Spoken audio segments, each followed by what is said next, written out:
नमस्कार सर्वांना, मी नेहमी ब्लॉगमध्ये तुमच्या सगळ्यांचं स्वागत आहे. पहाटेचे 3 वाजले आहेत. आज मी गुरुचरित्र पारायणाचा आरंभ करणार आहे.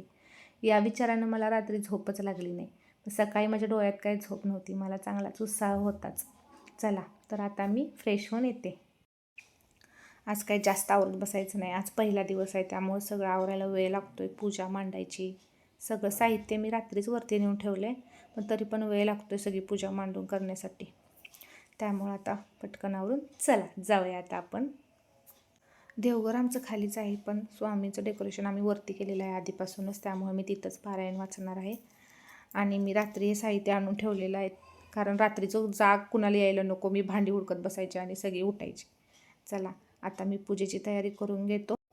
पूजा मांडून झाल्यावरती मी तुम्हाला लगेच काही दाखवणार नाही, तुम्हाला शेवटपर्यंत व्हिडिओ नक्की बघावा लागेल. मी पारायण कसं मांडलं आहे ते. आणि जर काही चुकलं असेल, कोणाला तुम्हाला जर जास्ती माहिती असेल यातील, तर मला नक्की कमेंट करून सांगा. आता माझी पूजा मांडून झालेली आहे.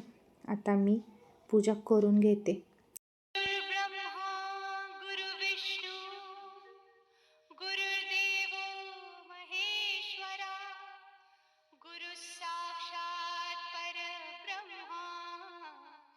तस्मै श्री गुरवे नमः.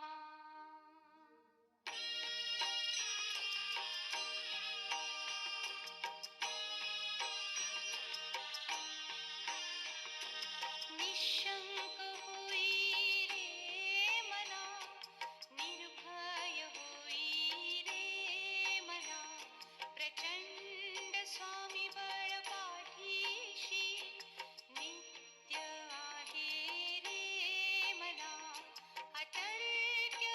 श्री स्वामी समर्थ, श्री स्वामी समर्थ, श्री स्वामी समर्थ.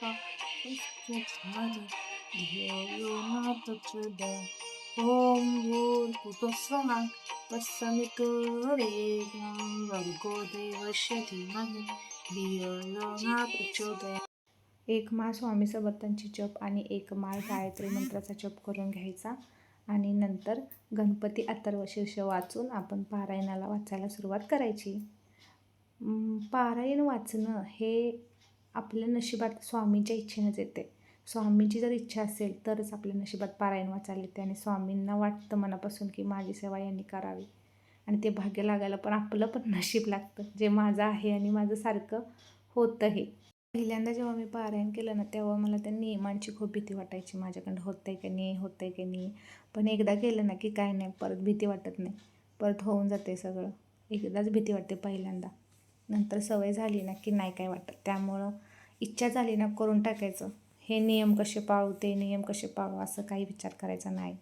तर 5:15 वाजले, म्हटलं चला जरा बाहेर फिरून येऊया. सगळे उठले असतील, पण मला आज खूप आनंद झाला, कारण घरच्यांच्यापेक्षा मी अख्ख्या गल्लीच्या आधी उठले, यामुळं मला छान वाटलं आज. चला म्हटलं फिरून बघूया. तर म्हटलं सकाळच्या हवेत फिरून काय होतंय, म्हणून मी जरा फिरले आणि अंगण लोटून पाणी मारून घेतले. आता मी सगळी उठल्यानंतर आरती करणार, आणि आत्ता नाही, कारण सगळी उठतील माझ्या घंटीच्या आवाजानं, त्यामुळं. आणि नंतर मी सगळी उठल्यानंतर आरती करून घेतली. व्हिडिओ आवडला असेल तर नक्की लाईक करा, शेअर करा आणि सबस्क्राईब तर कराच. श्री स्वामी समर्थ.